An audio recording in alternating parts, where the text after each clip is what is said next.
Почитувани, госпоѓата Радмила Шекеринска поставува прашања за имотната состојба на членови на ВМРО-ДПМН.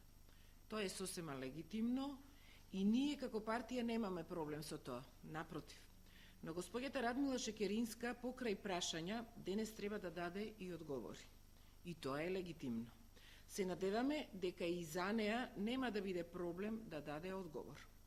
Во имотниот лист на Радмила Шекеринска сите можеме да видиме дека таа и нејзиниот сопруг имаат недвижен имот кој навистина е огромен. Радмила Шекеринска со својот сопруг имаат 4 стана во Скопје и еден во луксузниот дел на Охрид во вкупна големина од 389 метри квадратни. Јас искрено и не познавам друга фамилија која во Скопје и Охрид во урбаниот и централен дел на градот има толку голем недвижен имот.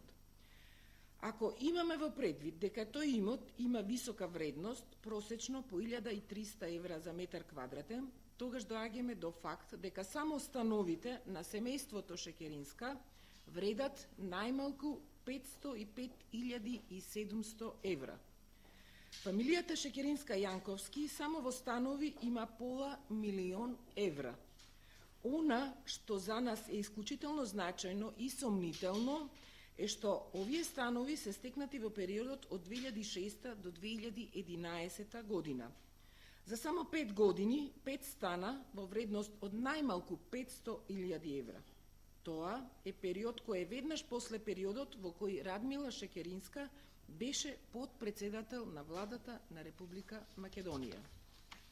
Знаеме дека госпоѓата Радмила Шекеринска денес ќе се оправдува со бизнесот на нејзиниот сопруг, но треба да знае пред да заглави дека ќе мора на јавноста да ја покаже и докаже дека нејзиниот сопруг остварува многу високи приходи. Нема никој да верува на празни муабети.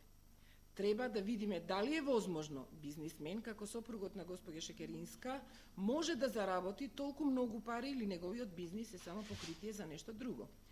Само еден од овие станови е со површина од 178 метри квадратни, вреден скоро 200.000 евра. Тоа е онолку колку на 4 семејства им е потребно. Освен овој имот, на анкетниот лист на Радмила Шекеринска може да се види дека госпоѓата Шекеринска има и неколку девизни и денарски сметки на кои не е посочен износот на пари кои што таа го поседува во комерцијални банки во Македонија, како и уметнички дела за кои исто така не е посочена вредноста. Госпоѓата Шекеринска ќе мора да одговори на овие прашања, да видиме дали сите тврдења на медиумите за нејзиниот луксузен стил на облекување и живење се вистина. Да видиме дали еден толку богат човек може себе си да се представува за социјалдемократ или само ја користи и злоупотребува политиката за други цели. Благодарам.